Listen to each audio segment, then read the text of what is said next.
आज सकाळी सकाळीच ना मौतीवर जायचं होतं, म्हणून ना अशी तयारी चालू होती. साडीबिडी घालून ना रेडी झालो आणि सगळेच आज सोबत जाणार होतो. माझी मम्मी, पप्पा, मामा आणि आम्ही दोघं सगळेच एका कारमध्ये गेलो होतो. आणि हा प्रवास ना थोडा दूरवरचा होता. मग ह्या प्रवासात ना मम्मी पप्पा त्या आजीच्या आठवणी सांगत होत्या आणि त्या आजींना 90 वर्षाच्या झालेल्या होत्या.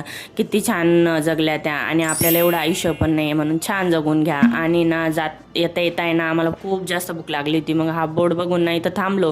ह्या बोर्डवर एवढ्या सगळ्या भाज्या लिहिलेल्या आहे, पण इथं फक्त अवेलेबल होती भजी आणि पाव. आणि सगळ्यांचा मूड ऑफ झाला आणि काय मग दिवसभर जेवलेलं नव्हतं म्हणून तेवढं खाल्लं आणि लगेचच गाडीमध्ये बसलो.